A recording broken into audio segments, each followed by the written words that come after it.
नमस्कार, मैं जूली तिवारी हर समय आपके साथ न्यूज़ चैनल में आपका स्वागत है। तो चलिए नजर डालते हैं आज के कुछ मुख्य समाचारों पर।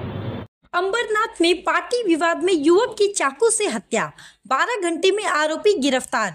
आरोपी पर चोरी का भी मामला दर्ज। अंबरनाथ के बारकुपाड़ा इलाके में एक युवक की दर्दनाक हत्या का मामला सामने आया है, जहां पार्टी में शामिल न करने को लेकर हुए विवाद में आरोपी ने 18 वर्षीय तुषार डेड़े की चाकू से हत्या कर दी। यह घटना रविवार रात की है, जब तुषार अपने दोस्त महेश धाबी और कुछ अन्य दोस्तों के साथ पार्टी कर रहा था। इसी दौरान आरोपी समीर बाघे ने तुषार और महेश से झगड़ा करना शुरू कर दिया और बात बढ़ते बढ़ते उसने धारदार हथियार से तुषार के प्राइवेट पार्ट और महेश के सिर पर हमला कर दिया। हमले में तुषार गंभीर रूप से घायल हो गया और इलाज के दौरान उसकी मौत हो गई। वहीं महेश का इलाज जारी है और उसकी हालत गंभीर बताई जा रही है। घटना के बाद आरोपी समीर बाघे मौके से फरार हो गया, लेकिन शिवाजी नगर पुलिस ने मामले में तुरंत कार्रवाई करते हुए 12 घंटे के भीतर आरोपी को गिरफ्तार कर लिया। पुलिस उपायुक्त सचिन गोरे ने बताया कि आरोपी पर पहले से चोरी का मामला दर्ज है और उसे आज कोर्ट में पेश किया जाएगा। इस सफलता के लिए पुलिस ने अपनी टीम का आभार व्यक्त किया, जिसमें पुलिस उप निरीक्षक रविंद्र भवारी और उनके सहयोगी पुलिस कर्मियों ने अहम भूमिका निभाई।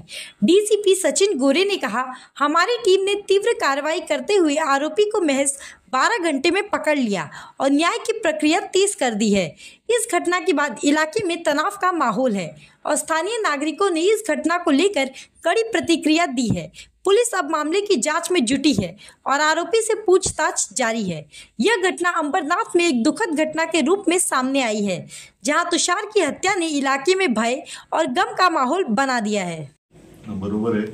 शिवाजीनगर पोलीस स्टेशन हद्दीमध्ये दिनांक 8 तारखेला रात्रीचा हा प्रकार आहे। यामधलं जे मयत इसम आहेत ते आणि त्यांच्यासोबत आणखी 2 त्यांच्या घराजवळ जेवणाची पार्टी करत बसले होते। यातला जो आरोपी आहे तिथे आला आणि त्यांनी मलाही तुमच्या पार्टीमध्ये सामील करून घ्या असं त्यांनी सांगितलं। त्यात तिथे वाद झाला।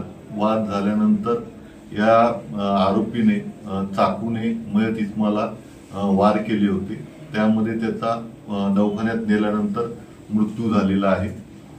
जशी घटनास्थळी पोहोचून जशी घटना कळाली, घटनास्थळी पोहोचून पोलिसांनी संबंधित घटनेचा तपास सुरू केला आणि जशी माहिती मिळाली त्याप्रमाणे माननीय वरिष्ठांच्या मार्गदर्शनाखाली आपण सदर आरोपीला जे आहे ते काल अटक केलेली आहे। आज रोजी आम्ही न्यायालयासमोर आरोपीला हजर करणार आहोत आणि त्याप्रमाणे पुढील तपास करणार आहोत। सर काही पोलीस रेकॉर्ड आहे का सर?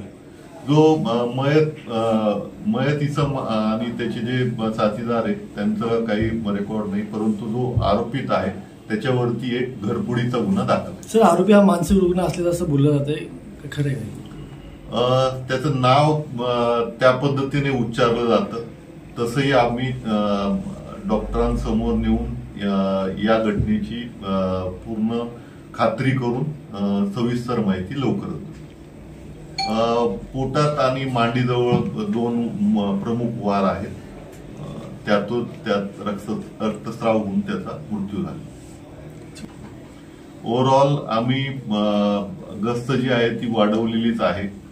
शिवाय आमचे डायल 112 अनुषंगाने बीट मार्शल, त्यानंतर crime mobile, control reserve mobile आणि पीटर मोबाईल या पेट्रोलिंग करत असतात। शिवाय आमची दर सकाळी पोलिसांची पाळी पेट्रोलिंग सुरू आहे। जे आरोपी असतात त्यांच्यावरती आम्ही जास्तीत जास्त प्रतिबंधात्मक कारवाई केलेली आहे। प्रतिबंधात्मक कारवाई सुरू आहे। आज के लिए बस इतना ही। कल फिर मिलेंगे इसी समय इसी चैनल पर। तब तक के लिए मुझे दीजिए इजाजत। धन्यवाद।